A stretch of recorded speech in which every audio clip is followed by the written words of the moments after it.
Namaku Faye. Aku masih duduk di bangku kelas 3 SMA di Bandung. Saat itu, aku sedang sibuk-sibuknya belajar untuk persiapan ujian nasional.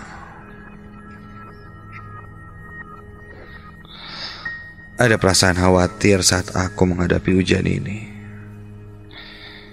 Ya, aku sedikit menyesal kemarin aku tidak belajar dengan serius. Banyak mainnya. Giliran sekarang sudah dekat dengan ujian nasional, aku jadi deg-degan, jadi pusing sendiri. Tapi aku harus bisa, begitu pikirku. Dan minggu tenang itu benar-benar aku manfaatkan untuk belajar. Rumahku berada di daerah Kopo, dekat dengan ruko dan jalan raya.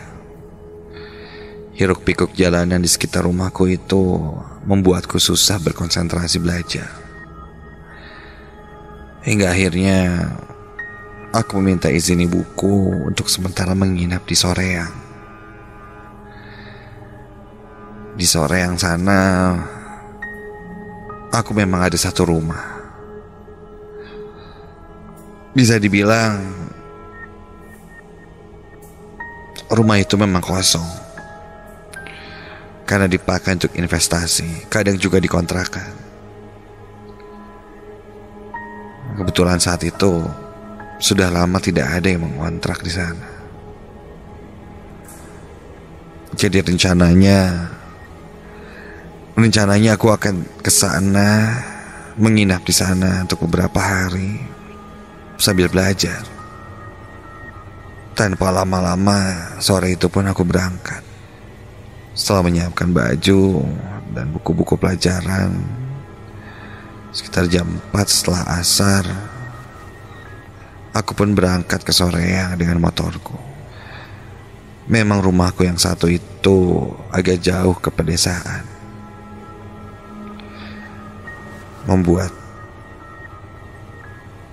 rumah itu jauh dari keramaian. Dan kupikir suasana yang cocok untuk aku belajar.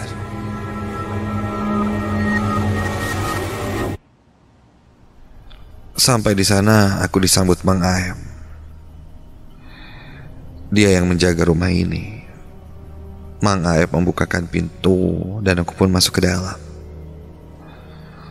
Begitu masuk ada ruang tamu, lalu kamar yang ada di depan sana. Total ada 4 kamar, dan 1 kamar mandi juga dapur, dan halaman depan juga halaman belakang. Selama aku tinggal, aku hanya mengambil kamar yang paling depan saja, biar ada jendelanya juga. Jendelanya mempunyai kaca yang cukup besar dengan pemandangan yang bagus. Sawah, juga ada gunung di depanku itu. Mang Aep nampaknya sudah membersihkan rumah itu terlebih dahulu sebelum aku datang. Kaca jendela ini nampak sangat bening, dan lantai pun tersapu rapi. Juga tempat tidur yang sudah terpasang spray yang wangi. Mang Aep nuhun ya. Ntar kalau saya butuh apa-apa, saya ke rumah Mang Aep aja. Nuhun Mang Aep. Begitu kataku. Mang Aep pun pamit. Rumahnya dia tak jauh dari situ. Ya, mungkin tak sampai 5 menit sudah sampai. Aku pun duduk di teras depan. Kulihat ada anak-anak kecil sedang bermain layangan di dekat sawah. Seru sekali pikirku. Jauh sekali dengan pemandangan kota yang sudah serba gadget dan digital. Aku pun mulai membuka buku dan belajar sambil menikmati suasana sore itu.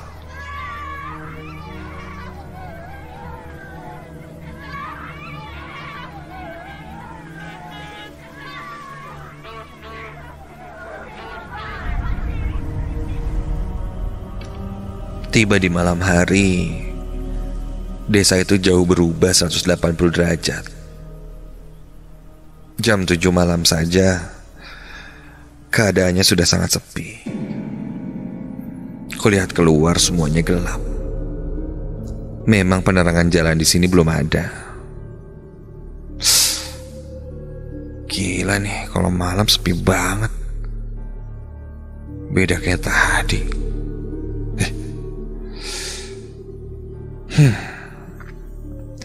Tapi aku tidak ambil pusing. Aku lanjut belajar saja. Aku belajar di ruang tamu. Aku buka pintunya biar ada angin masuk.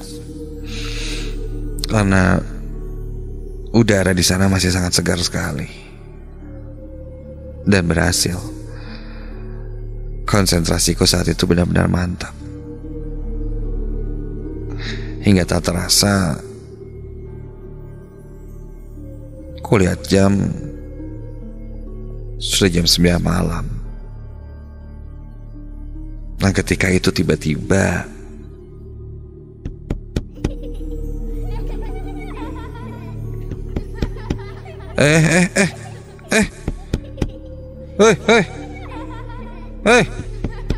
Jang,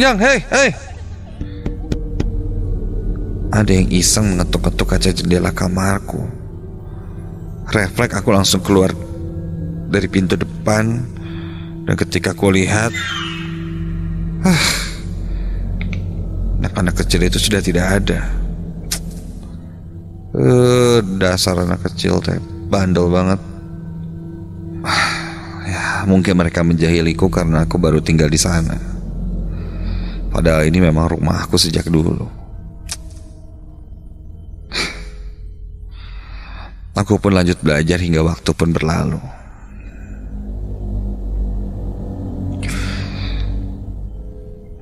Esok paginya aku bangun.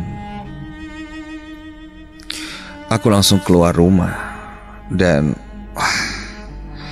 segar sekali udara pagi itu. Benar-benar sejuk.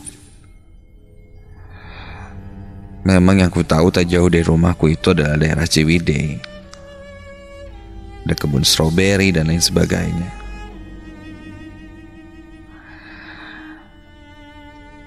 Kulihat pagi itu Mang Ayap sedang menyiram tanaman di halaman depan. Dia melempar senyum pada aku dan ku balas dengan senyuman lagi. Aku berjalan di taman ke dekat arah jendela kamarku. Ketika aku lihat jendela kamarku,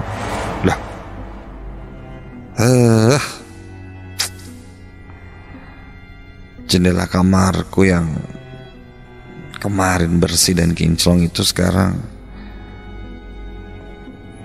sudah buram dengan tapak tangan anak-anak kecil yang menempel, menumpuk, mengotori kaca jendelaku itu. Banyak sekali tangannya.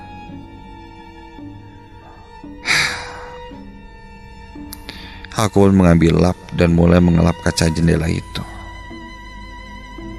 Namun, tar.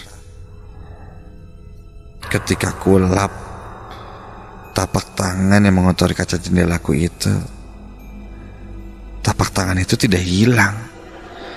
Berkali-kali ku gosok tapak tangan anak itu, tetap juga tidak bisa hilang dari jendela. Sudah ku pakai air pun tetap tidak bisa. Aneh. Ntar dulu. Jangan-jangan aku pun masuk ke dalam rumah menuju kamar. Dan ketika aku coba mengelap kaca jendela itu dari dalam, ya Tuhan, tapak tangan kotor itu berhasil kulap. Berarti tapak tangan itu semalam menggedor-gedor jendelaku itu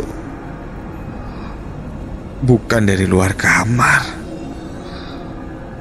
tapi dari dalam kamar. Bulu kuduku berdiri, aku merinding.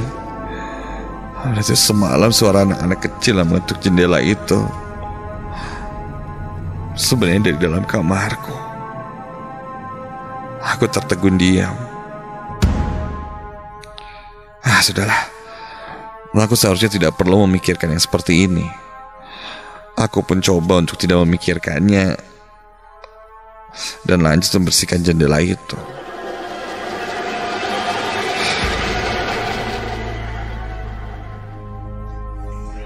Singkat cerita, aku pun lanjut belajar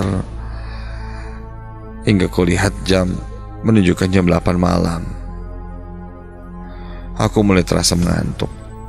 Seharian tadi aku belajar cukup serius, membuatku capek dan sedikit pusing. Aku rebahkan diriku di sofa ruang tamu.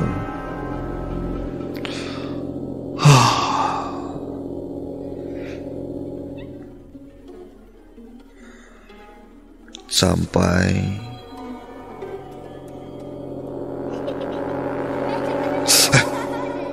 astaga, aku terbangun lagi mendengar ada yang berlarian di dalam rumahku.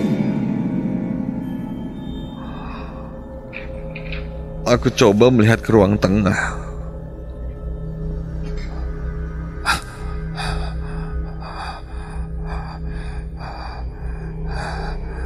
Jelas tidak ada siapa-siapa di situ, kosong. Kudengar suara itu dan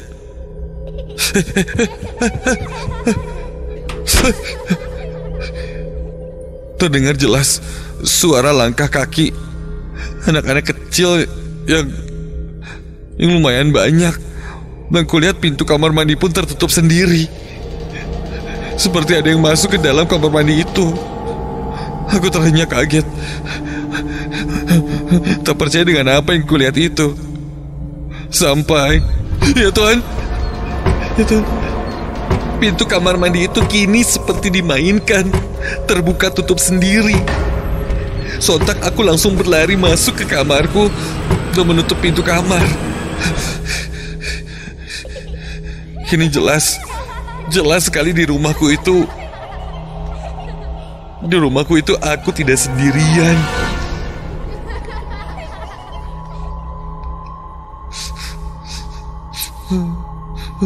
Ku dengar banyak sekali suara-suara anak kecil berlarian, tertawa-tawa. Bahkan kadang ada yang menangis. Dan astaga.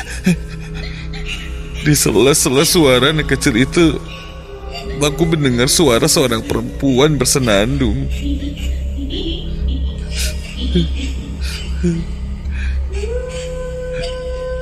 Dari bawah sela-sela pintu kamarku itu bisa kulihat ada bayangan orang lalu lalang.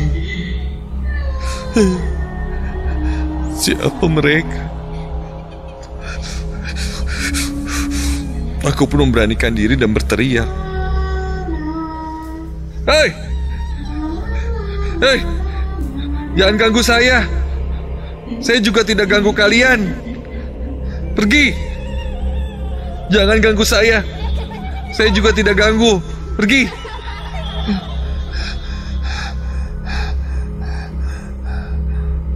Seketika setelah aku berkata seperti itu, suasana pun kembali sepi.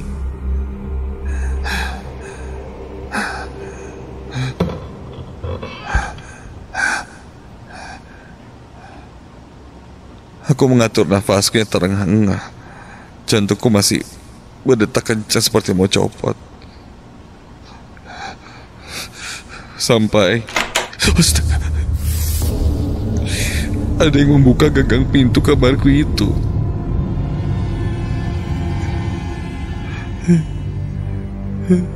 Dan perlahan-lahan kulihat ada sebuah tangan dengan kuku-kuku yang panjang.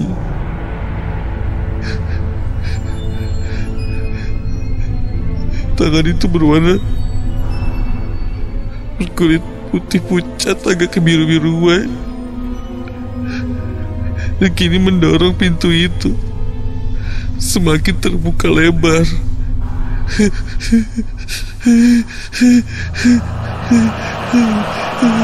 Dan muncul dari balik pintuku itu sosok wanita tua dengan muka yang keriput. Ya, dengan muka yang keriput, rambutnya berantakan. Kulihat kuku-kukunya panjang. Tubuhnya tinggi dan dia masuk melayang ke kamarku.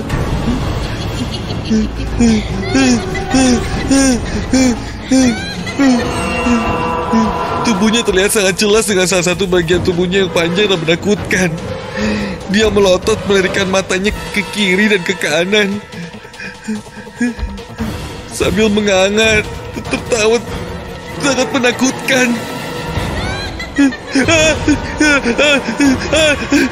Aku pun langsung berlari keluar kamar dari rumah itu.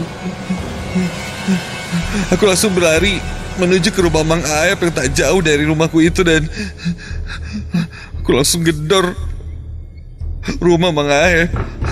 Mang Aep, Mang Aep, buka Mang Aep, buka Mang Aep, tolong Mang Aep.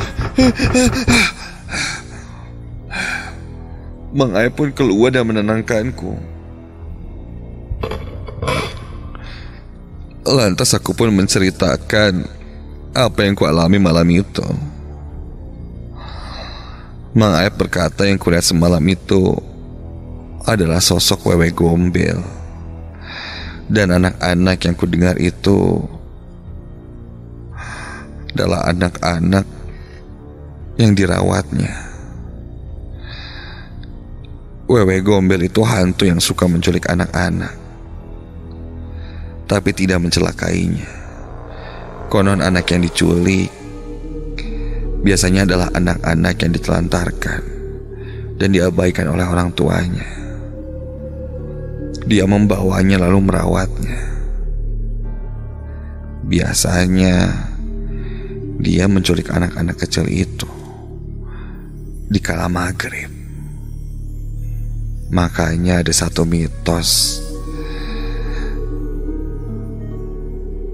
yang bilang bahwa pamali jika anak kecil masih keluar di saat maghrib, nanti diculik Wewe Gombel.